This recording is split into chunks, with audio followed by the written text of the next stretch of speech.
Our dog, Kareem Mm. Jackson, unfortunately has been suspended again. This is coming after his first suspension of the season, which was for 4 games, appealed, then reduced down to 2 games.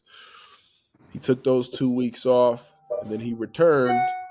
And now, after laying a controversial hit on Josh Dobbs in the Mm. Broncos Vikings, the NFL has penalized him once again with 4 games, appealed, and held for 4 games. So we won't see K Jack until week 16.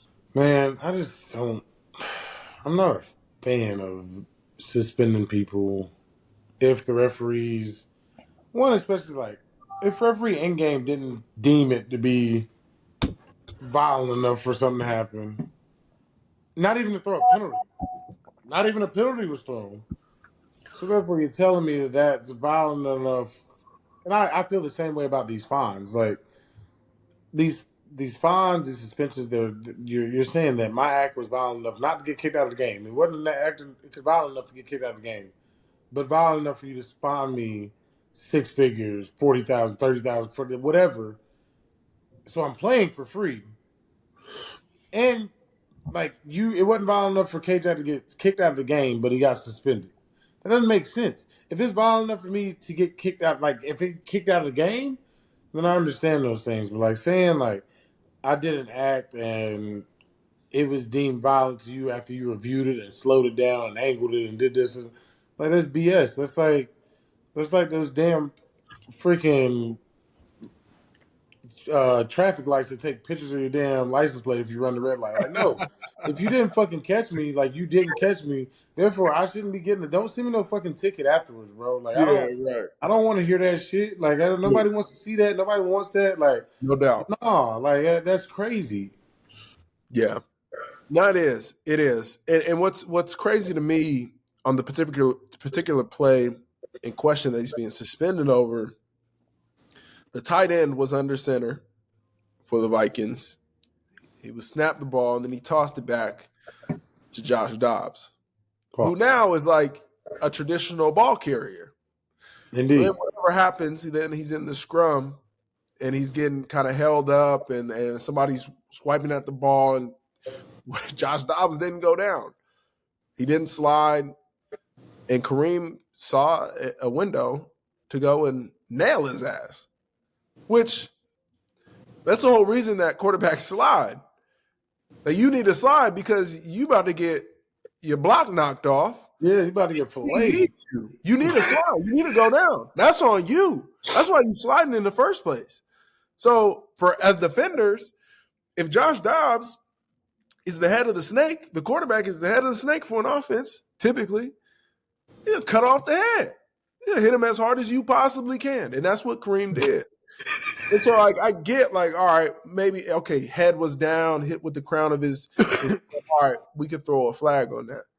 But for him to lose essentially the rest of the season, and I mean, K-Jack is Again, paid a nice little penny, so 4 games is a lot of money. like you said, he didn't get flagged for it. So nobody at the facility, nobody thought that shit was bad. Everybody who was out there was thinking the same way you were thinking. He is now a running back. I'm going to split his shit. I'm trying to go down there and hit the fuck out of him. I didn't know the ball was gonna get ripped at. All I know is they tossed it to a back, quarterback, any back. He was back there. I don't care, bro. I was trying to go get the ball. I'm trying to Hell put my yeah. head on the ball. His arm got ripped. Okay, well he turned. My head went. I don't care. Why do I got to make the adjustment now because he got pulled some way? Why? Yeah. Why does that have to happen? Yeah. And and then after it happens for me one time, why does it seem that I'm targeted afterwards while y'all going to review my film, going to find a play? Because like we talked about, that play wasn't penalized. Right. The fumble was picked up, so now you're going to review my play because you're targeting me to see if I play dirty now, to go and now throw a suspension on something that you deem dirty after the fact, which is crazy. Like it's insane, bro. In the game on Black Friday, Dolphins versus the Jets, There was a play with they just had the ball.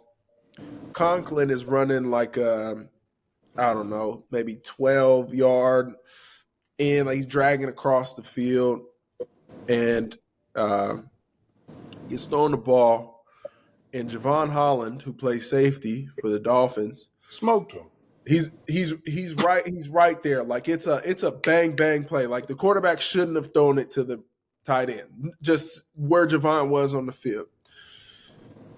Dude catches the ball. The tight end catches the ball. He's still upright, but his shoulders are turned. It's an awkward play for Javon. Typically, what Javon I think probably would have done, if it not be for all the fines in the rules, he would have knocked his block off. He would have hit him up high, Yep. around the shoulder pads, and dude would have folded. It would have looked egregious. It would have looked like a big hit. He didn't do that. Instead, he goes low, tries to go like around Conklin's waist, has to drop his head because he goes so low. That's like hard to keep your head up when you're like when you're bending below your waist. So Sure. his head drops. Conklin's a big tight end. He's probably 240 pounds. He's much bigger than Javon. Boom, he makes the tackle, awkward tackle. Javon is down. Looked like maybe something happened with his neck because of the tackle. And so it's like, and I can't speak on Javon, whether or not he had in his mind that he was thinking about the fines or the rules or whatever, or not wanting to really hit this dude, being afraid of targeting. But that's what it seemed like to me. And so I'm like, okay, well, if these rules are actually making the game more unsafe for defensive players, then because now we have to think about it and we have to adjust in ways that aren't natural to our bodies, then maybe these rules could be doing more harm than good. They're doing way more harm because we're the only ones having to make the adjustment. Defensive players are the only ones having the offensive player. What adjustment have they had to make? Besides rules that are like truly not good for the game, like no back blocking, no cut blocking outside the Right. tackle box, like things that are truly like not good. What other adjustments have they had to make? They're deemed defenseless. They're just like, what adjustments have they had to make? I don't. And then the tackle box thing's like subjective. It's not like a ref just sitting there like, oh shit, yeah, he's for sure outside the tackle box. They catch it if they do. They catch it if they don't. Like, you know what I'm saying? Think about how unsafe it is for the DB now. The fact that they can't one that's even for because neither person can cut outside the tackle box. Think about how fucked that is for the DB. He's 180 pounds with the 320-pound offensive lineman pulling on him on straight. Like, what do you want him to do? Like, and then it's subjective whether you're going to call the cut or not. And you're not like you're gonna let him knock his block off every time. Like what? Like of course he was gonna cut him. Why wouldn't he? But it's just like see those type of things. So it's just not. It's not that it's gotten better for really anybody, bro. They just everybody needs something to do, an agenda to be pushed, and it just is what it is. It's outrageous, man. It's outrageous.